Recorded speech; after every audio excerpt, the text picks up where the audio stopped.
Mentem rollerrel, 30-al, aztán jött a nyúl. Pedig nincs is húsvét, de már itt volt az út.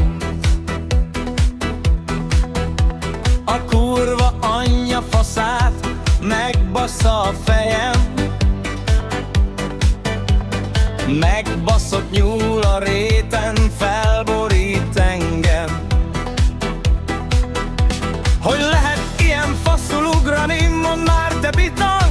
Geci jobbra fut, az balra jön be, mint a varangyi. Na szoszi nyúl, szétrobban az agyam. Nyusi néz rám, csúnyán legközelebb landol a bográcsban. Mit akarsz nyúl? Mint akarsz? Én csak gurultam arra. A betonon szikrázik a roller, te meg pattogsz balra-jobbra. Nem kértem ezt a balhét, de már bennem van a düh. Egyik pillanatban ott vagy, a következőben a fejemen ülsz. Nyusi hoppá, jön nyúl! Nyusi hoppá, jön nyúl! Easy rider, ecsém! Easy rider, ecsém! Nyusi hoppá, jön nyúl!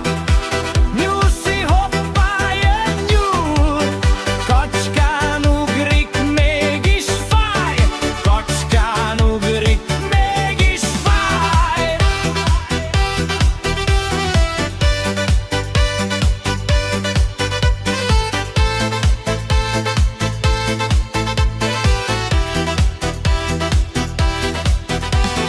Nézem a fület, hogy mozog, mint két kis antenna. Én megtolom tovább, de legközelebb elbasz a zavarba. Te jobbra rántasz, én balra, csúszik a kanyar. Minden bokor mögött ott vagy, mint valami szakadár. A fű meglapul alattad, a szád megröhög rajtam. Én megüvöltök kaporba, hogy ez már nem normálban.